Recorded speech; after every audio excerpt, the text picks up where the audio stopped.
பாருக்காக வேலைக்கு சென்ற இடத்தில் அநியாயமாக உயிர் பலியாகவே குடும்பமே கதறி துடிக்கும் இந்த காட்சிக்கு அலட்சியம் காட்டிய அனைவரும் பதில் சொல்லியே தான் ஆக வேண்டும்.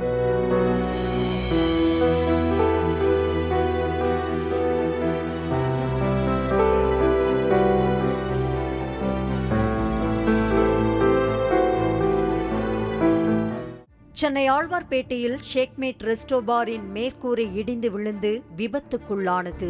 இதில் பாரில் வேலை செய்து வந்த மணிப்பூரை சேர்ந்த மேக்ஸ், லவ்லி என்ற திருநங்கை, சென்னையை சேர்ந்த சைக்ளோன் ராஜ் என 3 பேரும் இடிபாடுகளில் சிக்கி உயிரிழந்தனர்.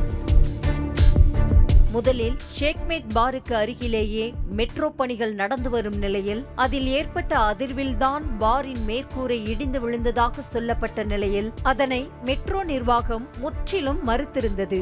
இந்த நிலையில் பாரில் பணிபுரியும் ஊழியர்கள் அளித்திருக்கும் புகாரில் இன்னும் அதிர்ச்சிகர தகவல் வெளியாகியுள்ளது.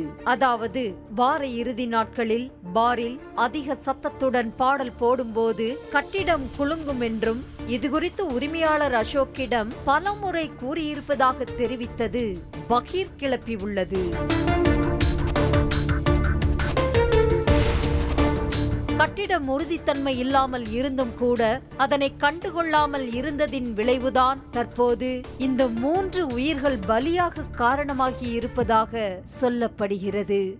முதலில் பாரில் பணிபுரியும் ஊழியர்களிடம் விசாரணை நடத்திய காவல்துறையினர் புகார் அளித்தும் கூட வழக்கு பதியாமல் இருந்தனர். இதுகுறித்து பல சந்தேகங்களும் கேள்விகளும் எழுந்த நிலையில்தான் அஜாக்கிரதையாக செயல்பட்டதாக பாரின் மேலாளர் சதீஷை கைது செய்த போலீசார் மரணம் விளைவித்தல் என்ற பிரிவின் கீழ் வழக்கு பதிவு செய்து பார் உரிமையாளர் அசோக் குமாரை தேடி வருகின்றனர். இந்த நிலையில் பார் விபத்தில் உயிரிழந்த 3 பேரின் உடல்களும் பிரேத பரிசோதனைக்கு பிறகு உறவினர்களிடம் ஒப்படைக்கப்பட்டது. ராயப்பேட்டை அரசு மருத்துவமனையில் பிரேத பரிசோதனை முடிந்ததும் கண்ணீருடன் உறவினர்கள் உடல்களை பெற்றுக் கொண்டனர். விபத்தில் சிக்கி உயிரிழந்த மணிப்பூரை சேர்ந்த 2 உடலும் விமானம் மூலம் அவர்களது சொந்த ஊருக்கு கொண்டு செல்லப்படுகிறது.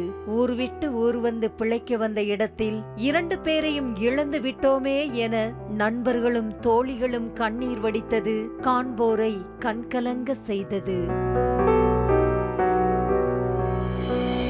அதேபோல விபத்தில் பலியான சென்னையை சேர்ந்த ஊழியரான சைக்ளோன் ராஜுவின் குடும்பத்தினரும் புழுவாக கதறி துடித்தது கண்களை குளமாக்கியது. ராஜு உயிரிழந்த தகவல் தெரிந்து காவல் நிலையத்திற்கு ஓடி வந்த குடும்பத்தினர் கண்ணீருடன் அங்கு காத்திருந்தனர்.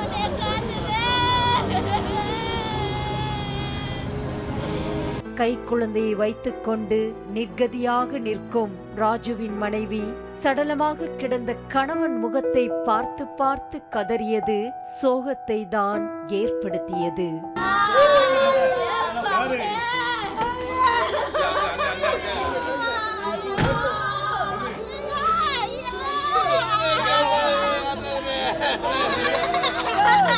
இப்படி பொட்டலம் போல கட்டி எடுத்துட்டு போறதுக்காகவா இத்தனை வருஷம் எங்க கூட இருந்த என உறவினர்களும் கதறி எழுதனர்.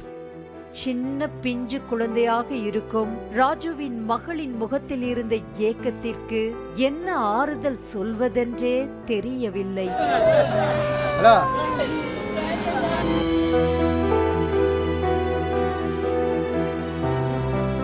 3 பேர் பலியாக காரணமான பார் உரிமையாளரை விரைவில் கைது செய்வதோடு சென்னையில் உள்ள மற்ற மதுபான பார் விடுதிகளை ஆய்வுக்கு உட்படுத்த வேண்டிய அவசியமும் ஏற்பட்டுள்ளது. பார் செயல்படும் கட்டிடங்கள் உறுதித்தன்மையோடு இருக்கிறதா, ஒலி அதிர்வு மூலம் பாதிக்கப்படும் அபாயம் இருக்கிறதா என்பதையெல்லாம் கட்டிட வல்லுநர் குழுவை வைத்து ஆய்வு செய்ய வேண்டுமென்ற கோரிக்கை எழுந்துள்ளது. செய்திகளை உடனுக்குடனும் துல்லியமாகவும் தெரிந்து கொள்ள சப்ஸ்கிரைப் பண்ணுங்க.